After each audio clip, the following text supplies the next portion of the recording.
everyone, this is a video of my 7 favorite Ego tools, the ones that I use the most and the ones that are the most fun to use. In addition to that, I've got some bonus storage ideas for y'all. I get a lot of questions when I'm out here in the garage about my storage setup, so I'm going to cover that too. So I've done a lot of reviews on Ego tools over the years, on things that I've bought, and I've partnered with Ego to bring you the highlights. So first off is the Ego 765 CFM blower. This is their second most powerful residential blower. It's been out for a few years. I did a review a while back comparing it to the 650 and the 530, and it absolutely dominated everything.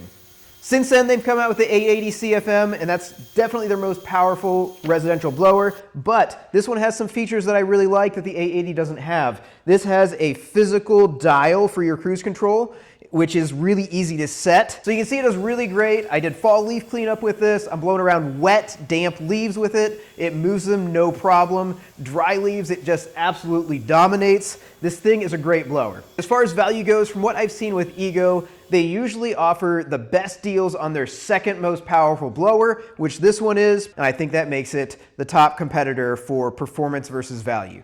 As far as storage goes for the 765 CFM, it's got a keyhole slot right here on the bottom, and I've just got a little holder on my French cleat wall that has a screw in it.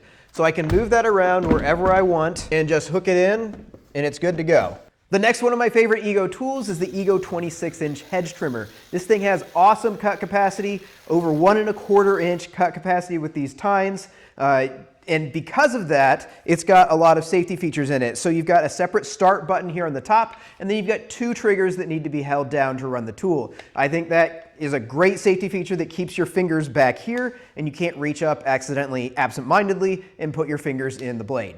It's also got really great ergonomic features. You've got this trigger right here that lets you rotate the handle if you're cutting at an angle. It makes it a lot easier to control.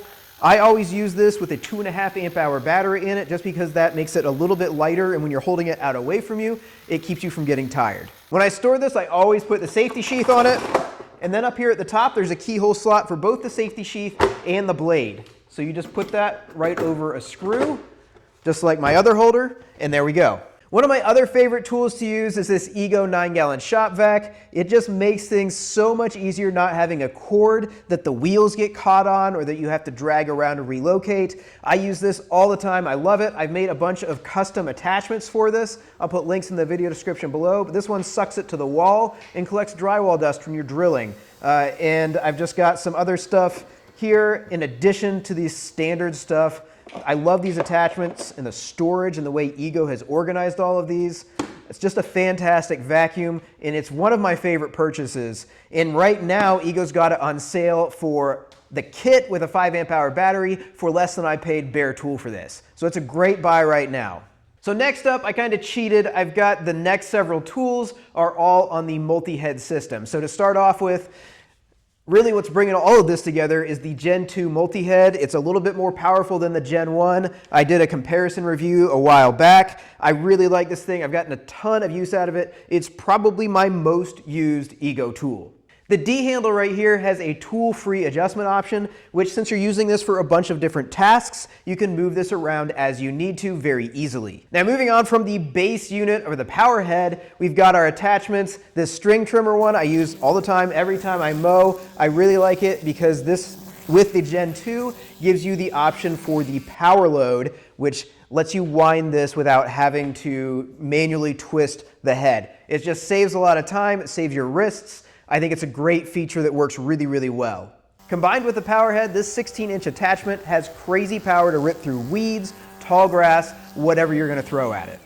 To store it, I've just got this big hook on a French cleat attachment. I hook the guard over that and it hangs just fine. Next up is the Ego Edger. This thing saves me so much time and it gives me cleaner lines than I can do with just a string trimmer along the edges of my sidewalk and my driveway.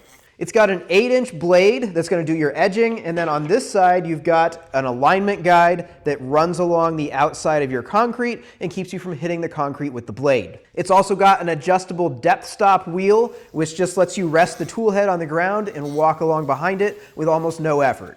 And then it's also got these safety flaps back here that keep stuff from flying back at you when it's cutting. You can see mine's got a chunk out of it. That's a chunk out of this instead of a chunk out of me. So I think I talked about this in my multi-head review. You don't really need this tool, but it's really nice to have it. I would definitely get it again. It just saves so much time over having to be careful when you're edging along the side, if you're flipping your weed eater up on the side and trimming like that. This is just so much faster, and it gives you laser sharp lines. For storing this one, I've got a custom 3D printed holder. It's got a French cleat built right into it. It snaps onto the shaft like that, and we can just hang it right up on the French cleat wall. I've got downloads for this in the video description. They're completely free. You can just go grab them and print them if you don't have a printer. Lots of libraries have them now, or you can find a makerspace that will let you rent one. All right, and a little bit of an honorable mention here. I didn't originally plan to put this in the video, but I've used this snow shovel attachment twice this week already. One for about 4 inches of snow, one for about 2 inches of snow.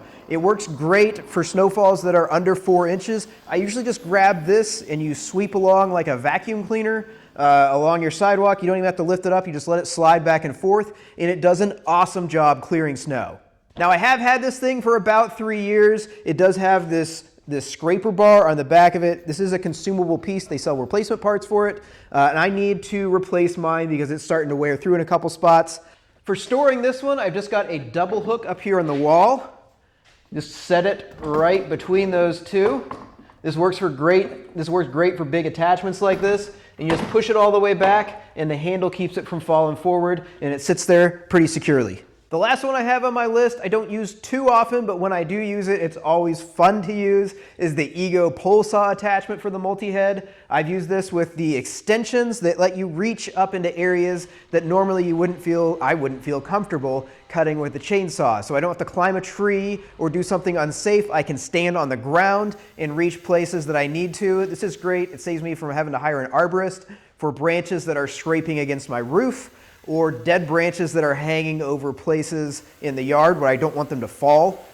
So this has let me trim trees and not have to hire someone.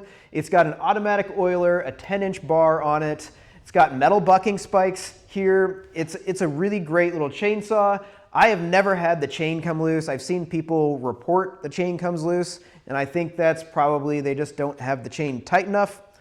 So I've had a great experience with this, both using it straight on the multi-head as well as using the extension rods.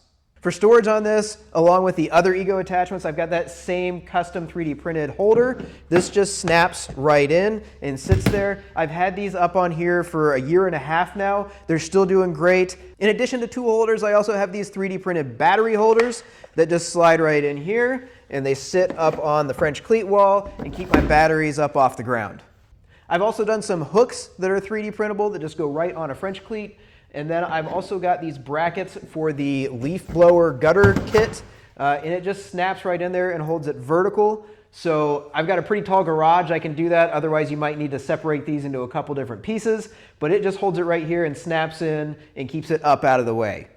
So overall, I am really happy with this Ego tool collection I've built over the years. And I've finally got it organized how I want it to and everything in its place. So I've got the most storage dense area in my garage right here where they are all sitting. They're all easily accessible. So if you're looking to round out your tool collection, I'll put links in the video description for all of these tools. If you've got any questions about these or other ones you see in the video, I would love to answer them in the comments section.